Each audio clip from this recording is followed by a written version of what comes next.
All right. How is everybody doing? This is, of course, your boy Bernie here on the charge, giving the latest NBA news and rumors and also basketball opinions. I know that, it's been a while since we've been on here doing live streams and stuff like that, but this week for sure, I want to try to live stream every day at about 5:30, 6 o'clock. So be on the lookout this whole week for sort of live stream coming through this whole week. Again, really want to talk about this whole NBA stuff that's been going on. Obviously, as you can tell by the title, we're trying to really poke fun at the NBA media, especially from ESPN and Fox Sports, because I feel like they are one of the most disgusting. I just feel like the tactics I should say that they use are disgusting. I think the people there can be okay, but there's obviously some people in there that are very cringe and really don't care about these NBA players in a way where with the name calling and the highlight reels that they show. And you could probably know who we're talking about. And he's on my screen right now. We're going to be talking about Russell Westbrook, of course. So stick tuned for that. But I hope everyone else has been having a great Monday so far.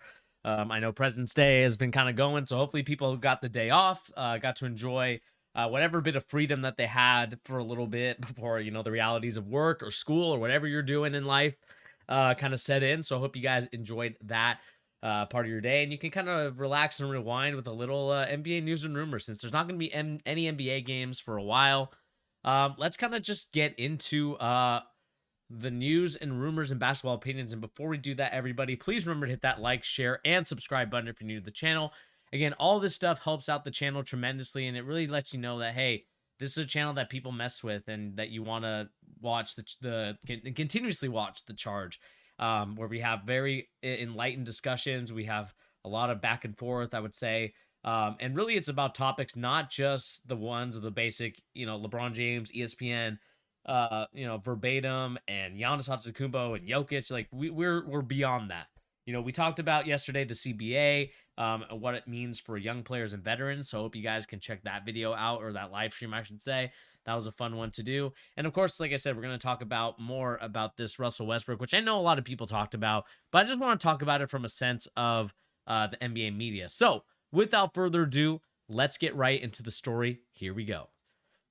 As you can tell by the title of this video and the title that you can see on the screen, Russell Westbrook has signed to the Clippers after a buyout from the Utah Jazz. Russell Westbrook will sign with the LA Clippers for the remainder of the season. Westbrook negotiated a buyout with the Jazz after a deadline deal from the Los Angeles Lakers. The Clippers were looking for point guard depth, and after trading both Reggie Miller and John Wall in deadline day moves, LA added Bones Highland and the trade deadline, but wanted another veteran option at the roster. Westbrook is obviously averaging 15.9, 6.2, and 7.5 assists in 28 minutes per game off the Lakers bench. Clippers All-Star Paul George, I should say, campaigned for him to add Westbrook on the buyout market, which is a little funny because when Westbrook was a free agent, they didn't really look to try to sign him. So I don't know if it's because, hey, now he can be on the cheap. That's where we can go. But here's what I'll say first. If you guys, and I hope you guys aren't watching ESPN at 10 o'clock in the morning. I hope that everyone is doing their jobs and, enjoying whatever form of life has been going on. I think a lot of us stare at the screens too much. I am myself guilty of that, especially in my early 20s and really in my teens. Like, there's a time and place for this like discussion about basketball and stuff like that. There is a time and place, and obviously it's a game, and we all love it. And I know we all want to be a part of it in some way, form, or shape, whether it's by gambling, whether it's by being a coach, or whether it's by being a videographer, whether it's just being an analytical guy or an assistant coach, like whatever it is. I know a lot of people like the sport, so they love to get involved. But here's the thing that really makes me mad. And let me just take a sip of my amino energy before we get started. Get me real pumped up. I think that this narrative around Russell Westbrook was probably one of the most disgusting narratives I think I've seen in the modern day of an NBA player. I think LeBron James experienced this before as a Miami Heat guy, and I understand to some degree why some people would be upset, but at the same time, it's basketball. He made the move. Deal with it. Here's what really ticks me off about this Westbrook narrative. If you guys have ever watched Fox Sports or ESPN, every single highlight, every single highlight that you have watched from Russell Westbrook as a Laker has been nothing but the lowlights of his career. We've seen shots off the backboard. We've seen passes go off into Rosette. We've seen a lot of different stuff from Russell Westbrook as a Laker that to me is absolutely disgusting. And the reason why I think it's disgusting is because then as soon as Russell Westbrook goes to the Clippers, it's like a completely different story. It's a completely different thing. And the story to me that I saw was that now Russell Westbrook is making those shots that you see on the highlight reels. He's making those passes to the right guys.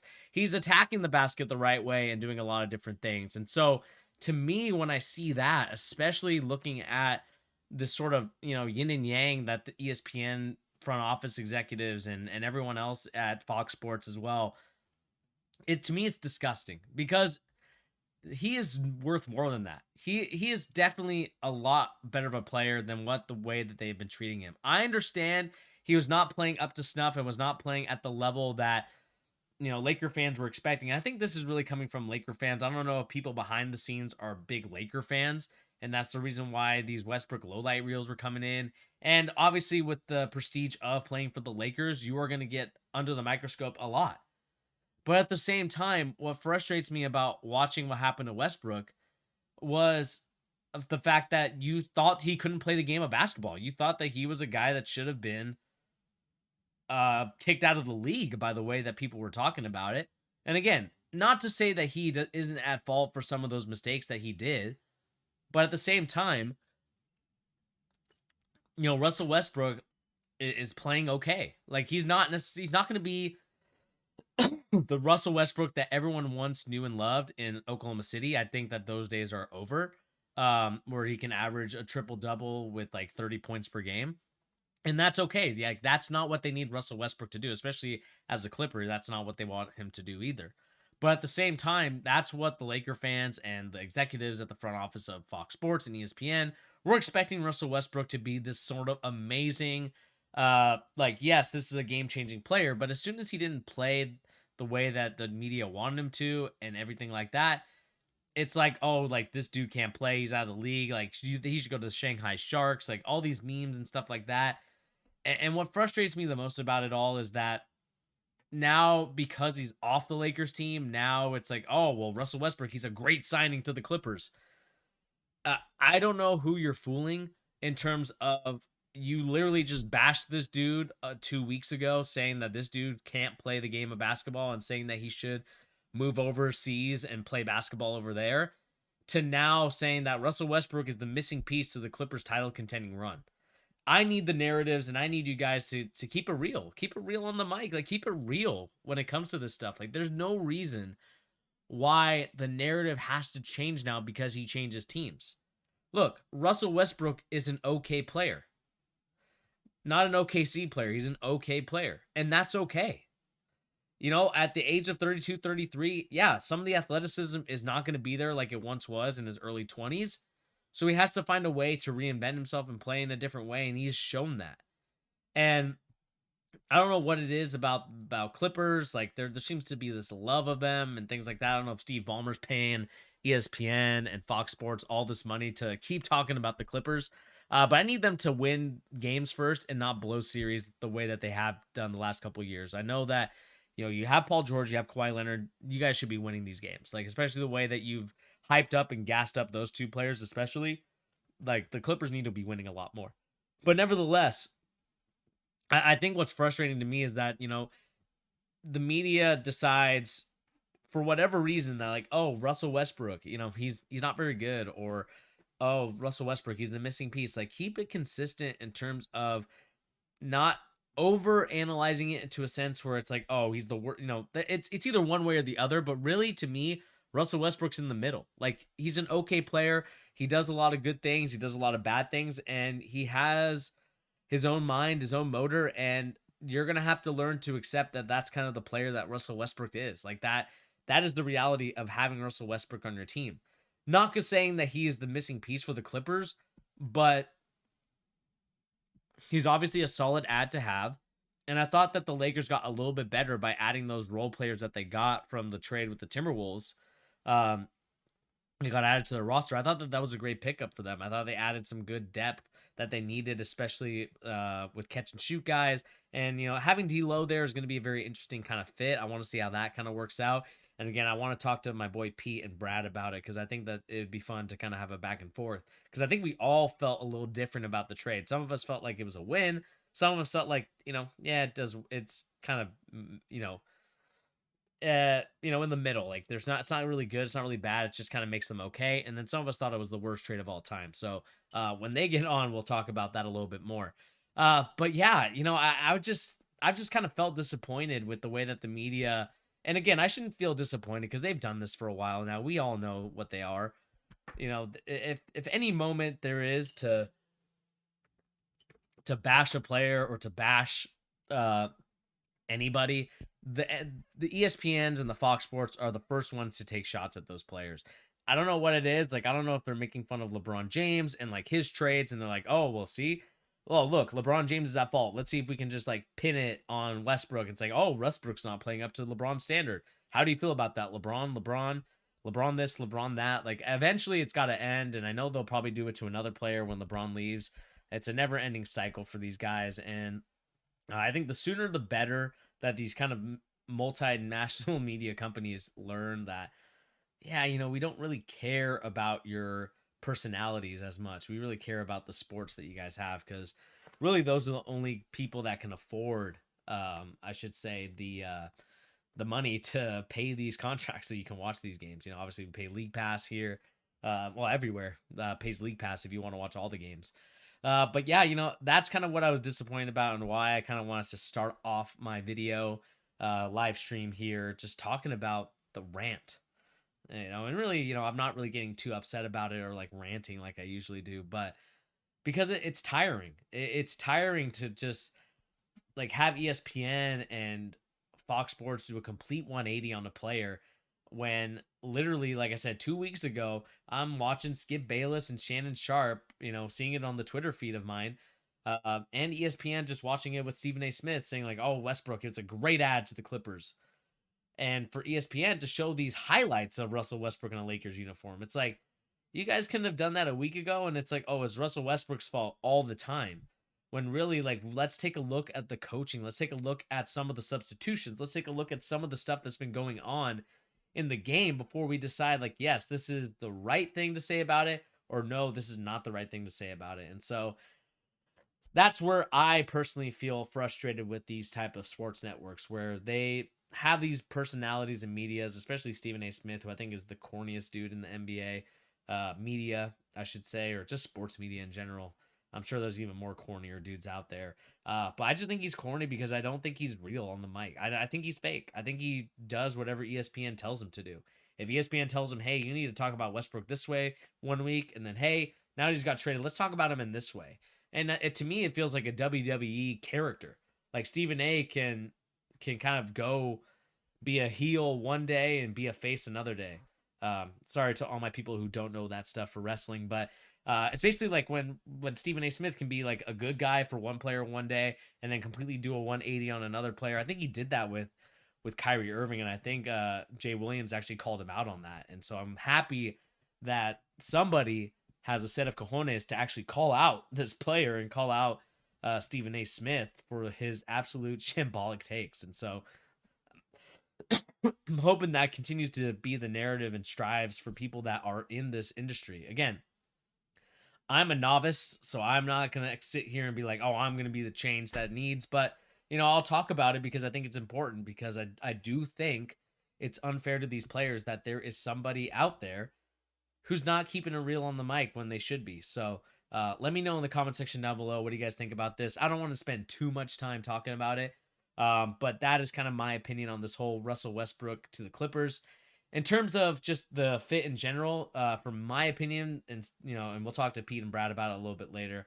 I know I keep mentioning them, but they're just so fun to have conversations with, and I know that they're busy doing their schooling and obviously having kids as well. It's hard to, unlike me who doesn't have any kids, so just be like, oh yeah, I can get on the anyway, getting off topic, sorry. But yeah, I think it's a good fit for the Clippers in terms of, yeah, you bring in another star player, you bring in somebody who has been in these situations before, but at the same time, I don't think Russell Westbrook is getting the assists that the Clippers need in order to get them over the hump. I think he's more of a Rajon Rondo assist type of guy where it's a selfish assist. Like you're driving in, you're just trying to fit it in the tight window to see like, hey, if he catches it, great, it's a great layup.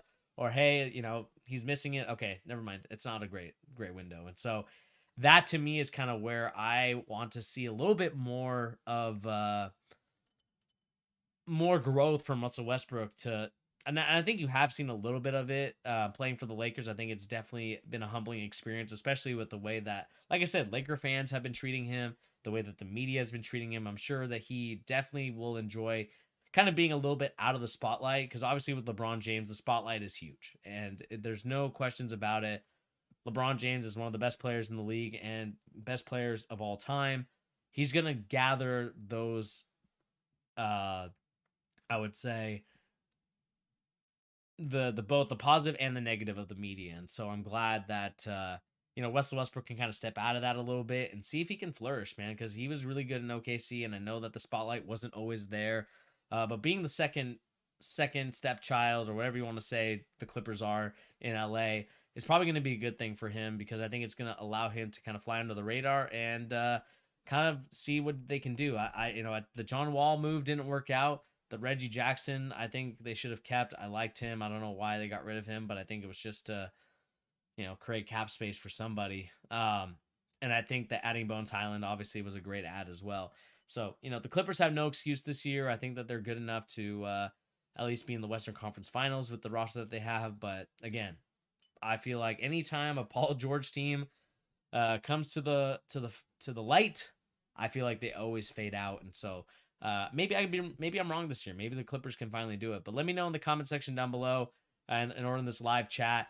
Do you think that Russell Westbrook is a great fit on the Clippers, or do you think that there is a better fit out there? Let me know in the comment section down below. What do you guys make of Russell Westbrook joining the LA Clippers and securing that buyout from the Jazz? And what do you guys think of the media? Do you guys think that the media is at fault for some of the stuff that they've been saying? Do you think that the media is so hypocritical and needs to be I'm trying to think of the right word. They just need a whole overhaul, and not be so shock content because I feel like that's kind of where, and it's kind of following the TikTok trend and the just the social media trends in general. Be outlandish, be outrageous, and that'll get you views. I hope that is not what the future is, but it is what it is at this point. But let me know in the comment section down below. What do you guys think about Russell Westbrook to the Clippers?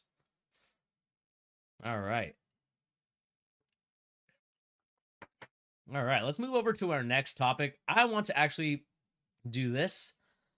We are going to actually look at shoes. As you guys know, I am a big shoe head. Been a shoe head for a very long time. I would say probably since I can remember. I think it's just a habit that I love. It's something that I enjoy. Obviously, I never had any of the big sneakers growing up, but I did enjoy having a lot of pairs of basketball shoes because I played a lot of basketball, whether I was on the court or whether it was at LA Fitness or wherever else you play hoops at.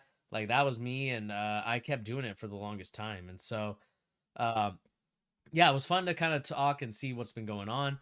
So let's take a look at some of the shoes that were in the All Star weekend, just to kind of ease the mood a little bit before we talk about Victor Wembanyama, and then kind of end it excuse me, with some Giannis news. There's actually some great news about Giannis, so we'll talk about that a little bit later.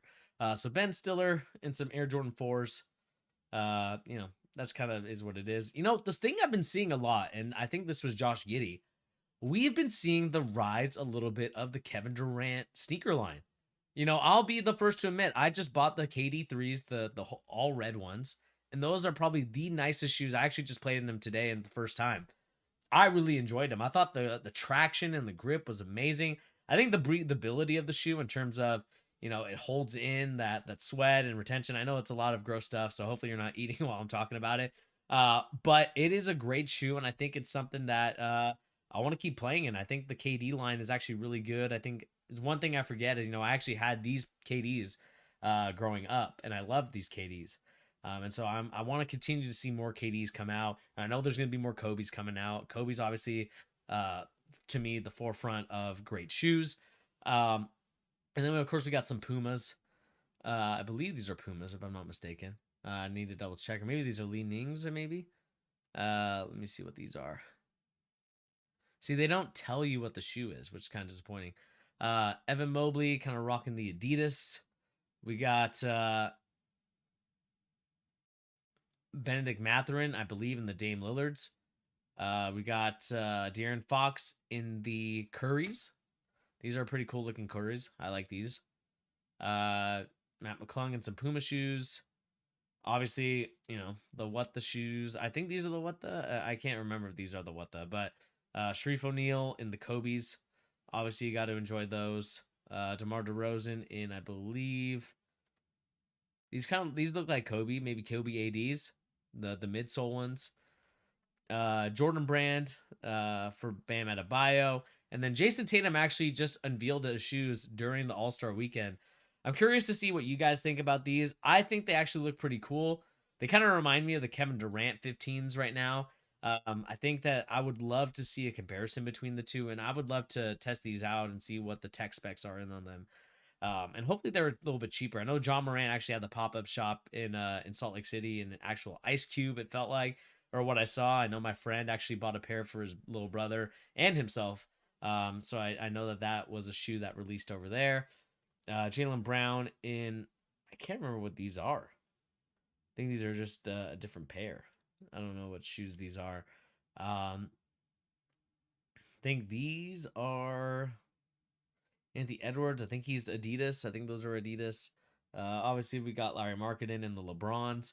I kind of like that all red colorway. It's super nice. I think the LeBron James 20s are actually really good. I don't know if you guys have ever tried them out or wore them. They are a good shoe. I would recommend anybody who is a hooper to play in the LeBron 20s because they feel just like Kobe's. And they take a little bit of use to get to break them in, just because the material I feel like is so harsh that you need to like wear them consistently to break them in. But once they're broken in, they're actually really good shoes. Here we got Joel Embiid in some Under Armour. We got Jason Tatum in, of course, his Jason Tatum shoe line. And then we got Damian Lillard in his Dames. And then what I like about these, man, these are the Kyrie Nike shoes. And he covered the Nike shoes with a little bit of stuff that... oh, wait, hang on. You guys aren't actually watching it. Let's see here. Worn by Kyrie Irving. I mean, Kyrie Irving is wearing his basketball shoes, man. He is still wearing his Nike shoes, but he's covering up the logo, which I love.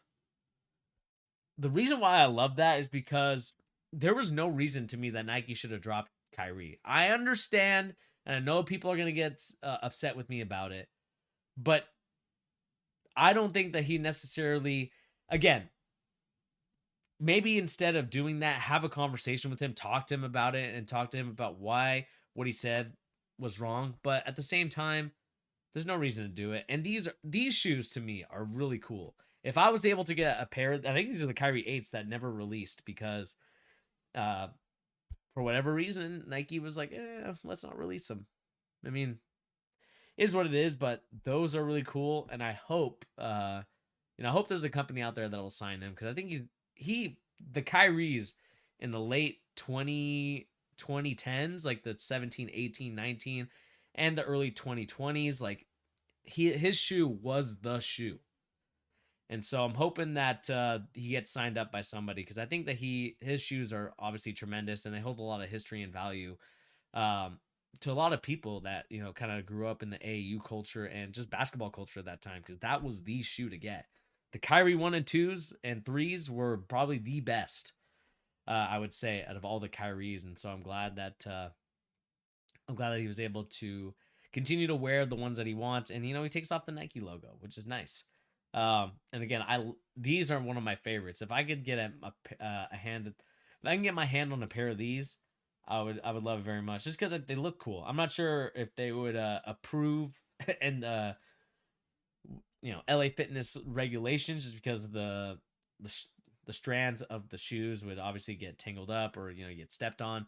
But these are really dope. So I hope that a lot of people kind of get used to this. But yeah, those are just kind of some shoes from Hoops Hype that I just really enjoyed. And again, as a sneakerhead myself, I enjoy looking at shoes looking at the craft and the design of them. And so I'm excited every time. And the one thing, and let me go on a little bit of a rant here. And I know that my chair keeps sinking in, so I do apologize. But one rant I want to go on. First, Nike has been very disappointing in the fact that Easter time and All Star time, like I am not seeing the amount of shoes that there used to be back when Nike was hot. Like I remember the 2010s, Nike was like on their game. All Star game, Easter, fall time when this basketball season starts again. Like there was always new shoes each and every time. Now I feel like Nike just releases like very little now. And I know that the pandemic obviously had a big part to play in it, but at the same time, like you're a big multi-million dollar company. It's about time we get back to releasing shoes in the store again, is what I would love to see a little bit more of. And also releasing more colorways so people can actually try them out and buy them. I'm tired of it just being like, oh, well, we don't really have this shoe here. Because the Foot Lockers and the Champs have been very disappointing. The Dick's Sporting Goods have been very disappointing. Um, and so I'm hoping that there's a resurgence of people going back into the stores and buying stuff because I'm tired of this like online shopping thing because I think it just gets tiring. And for someone that camped out for a pair of Jordan 1s before, I would love to see it kind of come back safely, right? Because I think there was obviously those stories where a lot of people were not safe and not really paying respect to the people in line, and people obviously killing people for shoes is obviously the dumbest thing in the world. And so I'm hoping we can kind of get past that and just get back to what it used to be. Like you camped out, you got them, great. If you didn't, it's an experience. You camp out for the next one. And for me, hoop culture was always like those Easter shoes were always in the store, and you were like, yes, I want those pair of Easter time shoes. From like Kyrie or even Kobe. I remember the Kobe ones. I have the KD ones, the KD sevens. Those are some of my favorites. I still have those. I bought actually a new pair. Um, and so I'm excited to continue to play in those. But yeah, in the All Star game too, Black History Month, like those were some great shoes, and I just feel like they don't release shoes like that anymore. It's like LeBron James or Kyrie Irving or Luka Doncic or whoever wears them one time, and that's it. People can't get their hands on them, and so I'm a little disappointed that there's not a lot more colorways coming out. But I think it's about time that we release some of those colorways because they're fun. They're fun, and I think they're just different. And I think it's about time that they kind of went back to that model. But let me know in the comment section down below, what do you guys make of the sneaker stories? And I know that there's not a lot of sneakerheads on this channel like me. But let me know in the comment section down below, what do you guys think about all this stuff coming through? Alrighty, let's move on to our next story, and let's start off with this Victor Wembanyama story. And this story is, of course, that Victor Wembanyama will be happy with whatever team decides to sign him. So Victor Wembanyama is aware the NBA teams are positioning themselves to select him in the 2023 draft. Wembanyama even humorously noted that he hadn't spent a lot of time watching the team's positioning for the best draft lottery spots. Let's just say I've been following along, but it's easier to watch the teams at the top of the standings, Wembanyama said. It's a little hard to look down. That said, Wembanyama will be happy to go to whatever team drafts him. There is no wrong team, Wembanyama said. I am not worried. There is no bad organization. I never tell myself I do not like to go there. When he gets to wherever the NBA team he'll play for, the 7'4" big man said his focus is a simple one. The only thing I could tell you is that I love winning and I hate losing. I want to build something that eventually is going to be remembered. But it's more about building every day, adding a little piece to the building every day, Wembanyama said. And I definitely agree with that. I think Wembanyama has the right head on his shoulders as a young 18-year-old going into his, being a 19-year-old. You have to have that mentality because it pushes not only just Wembanyama as a player, I think it also pushes the organization to say, okay, we are behind Wembanyama and the vision that he has and what he wants to do for himself as an NBA player. I know that there's times where Wembanyama is frustrated, and I know that there's star players out there right now that are probably frustrated with the positioning that they're in. One team that comes to mind for me is the Washington Wizards or the Houston Rockets or the Charlotte Hornets. especially with LaMelo Ball. Like, they're tired of losing. They don't want to keep losing. And so I think these players have to put pressure on the organization to, and again, you don't want to do it the Phoenix, or sorry, not the Phoenix, but the Philly way, because obviously the Philly way got you to where they're at right now, which is they lost their players, but they ended up, they're in third place, so they ended up losing Ben Simmons, but at the same time, they got what they needed to. But at the same time, it's like, you didn't build this draft or build a team around just drafting young guys, day after day after day. I think the Thunder are doing it right now with the way that they're playing their young guys and letting the young guys make those mistakes and letting them grow and playing team basketball. I think that's the difference between the Thunder right now and the Rockets. And I know I'm kind of going, all over the place when it comes to this, but I think it's important to talk about those two teams in general, because I think those two teams are clearly showing you like what team is doing it the right way and what team still needs to work on their uh, philosophy. Because I think that's the frustrating part when you look at uh, this team, that being the Houston Rockets, is that they have a lot of great young players, but there's too many guys that want to do ISO things, want to be, doing it ISO ball, like AAU style, and it just, to me, that just doesn't work. And you're gonna get a good guy like Silas fired by doing that, and I'm hoping that they can kind of grow out of it. Because I do like Kevin Porter Jr., I do like Jalen Green, but those guys need to learn how to play team basketball first before we can even talk about, um, you know, building a team and getting them to a place. I know Alfred Sengun is going to be a great addition, and I think he's going to be a great player. But for me, I think Victor Wembanyama has again, going back to Victor, because that's what the story is about. He's doing it the right way. I trust that his vision and his head and the team that surrounds him is a good one, because they're letting him know, like, hey, we are going to be really focusing on getting you to this mentality of it's us against the world, but we want to make sure that you understand, like, winning comes first. Building a team around you and building the players and surrounding yourself with greatness comes first over just the money. And again, the money is super important, but I think Victor Wembanyama has bigger goals than just the money, because I think if it really was just about the money, Victor probably would have played in the G League. I think that Victor obviously is clearly ready for the G League. I think that he is a player that probably should have joined the G League if he, excuse me, wanted to make more money, but he decided to stay in France and work on his game and continuously build and improve. And again, the thing I talked about in my big Victor Wembanyama video was, Victor Wembanyama needs to rise to the occasion and be the star player, and he's clearly showing you that he is the star player for his team. And so I'm hoping that these other guys can kind of understand that when it comes to building a team around him, is that he wants to be the guy. He wants you to build around him. So do us a solid and let's make sure that we get Victor Wembanyama the help he needs, and also just the right people in the front office to make sure that they're making the right decisions for Victor Wembanyama's sake. Because you don't want to be with an owner or a GM who just doesn't see the vision like Wembanyama does, or these other players. And that's something that, again, would frustrate anybody if you were building a team and they just didn't care about what you were doing, or didn't care about um, winning and like building a culture. I think building a culture is the biggest thing, and I think that a lot of these teams kind of forget that when they're building, and they're like saying they're building it through the draft, because there's a lot of variables that come into play.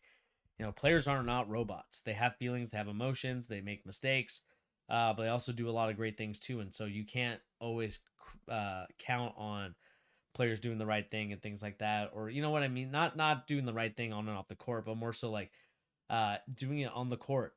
Some players are going to play to the style and cater to the star player. Some players are going to be more like, it's my turn, let me take over really quick. And so I'm hoping that whatever team Victor Wembanyama goes to, they build around him and make sure that he is successful wherever he's at. But let us know in the comment section down below, what do you guys make of this Victor Wembanyama story? I would love to know what you guys think in the comment section down below. And remember to hit that like, share, and subscribe button if you're new to the channel. Alrighty. Let us move on to the final story before we get out of here. Excuse me. The final story. And this final story is great news to anybody that was a Milwaukee Bucks fan. I think there's a lot of people, or even a Giannis fan. Giannis avoids serious damage to wrist. According to Shams of The Athletic, Milwaukee's Bucks avoided a serious damage in his right wrist after further testing today. Sources tell The Athletic. Antetokounmpo could miss some more games, but overall, sigh of relief for the Bucks and their all-star player. And this is good news because, again, yesterday I got the alert from ESPN and other people reporting it. Like, he went to New York because they felt like, oh, this is something serious. Like, if he has a serious wrist injury, that means he could be done for the season or done for the regular season. And they need these games in order to keep up with the Boston Celtics to stay in first place. They're a half game behind. But that could be some serious bad news if he was not able to continue to play and continue to develop and grow. And so I'm glad that he's able to stay. I'm glad that there was no serious injuries. And so I'm honestly relieved because I think that the NBA would not be the same without Giannis there. I think his energy and the stuff that he provides in the post game and just with his teammates, I think is a huge thing. And if he wasn't able to do that and be there for them, I definitely think the Milwaukee Bucks could have been on a road that they're unfamiliar with without Giannis being kind of their guy and their leader and class clown. Like he's everything in one package, and that's something that you need from your superstar player. So I'm happy that he was actually able to play these games and actually is not seriously hurt. Um, but it's going to be interesting to see like how much games he's going to have to miss because again, this is a wrist injury, I believe, on his shooting hand. So this isn't one where it's in your left hand. You can kind of deal with it. No, like this is where you shoot the ball. This is where you dunk it. And so without his wrist kind of being useful in those moments, it's going to be hard to win games, especially when you think about them playing even the second seed. If I can look up the NBA standings right now before we kind of get out of here. Again, I know we looked at them yesterday. But you have the 76ers chasing your tail, you have the Cavs chasing your tail. And those two teams could potentially, overthrow you if you don't continue winning. And again, the Nets are not that far behind. But you also don't want to be in this position where these teams are winning games and then all of a sudden the Bucks are in fourth or fifth place because Giannis is out. And so hopefully they can kind of keep him going and making sure that he stays healthy because I think it's going to be a big thing for them moving forward. So hopefully everything goes well. And that was kind of the late breaking news for Giannis that he avoids a very serious injury. But with that being said, I think that's going to do it here for the charge. Again, probably going to go for about 40 minutes, usually every day, unless my boy Pete's on. I believe Pete's going to be on later during the week, so be on the lookout for that and talk about all this news and rumors and obviously the big trades that happened over the weekend. But nevertheless, that is going to do it here for the charge. Thank you once again for joining us here on the charge, giving the latest NBA news and rumors and also basketball opinions. There we go. Yeah, there we go. We appreciate you guys hopping on and tuning in, and really enjoying the content. And again, coming back to it, I do apologize that we have not been on our.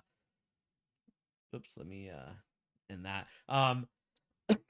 I do apologize. It hasn't been the most consistent content over these last couple months. Obviously, with basketball, it was hard to continuously, uh, be there for you guys. And again, it's one of those things where it's no excuse. Have to apologize to you guys and trying to do better, trying to do a lot better because I know how much you guys care about the content. I know how much you guys care about us, and you guys have been great people and supporters of this channel just by your likes and subscribes. That's something that I really kind of want to mess with in terms of, uh, thanking you guys for that because I think that that's a lot of things that, helps us out tremendously, especially as we continue to grow. And again, having this be a business opportunity, but also just a place where you guys can talk about hoops with us.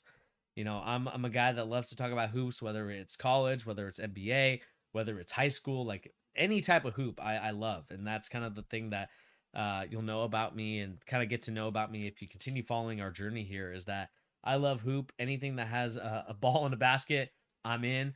Whether it's playing, whether it's watching, whether it's talking about it, I just love it all. So, yeah, I appreciate you guys tuning in and helping us out on the channel. But nevertheless, that is going to do it here for the charge. Thank you once again for tuning in. And, please remember to hit that like, share, and subscribe button.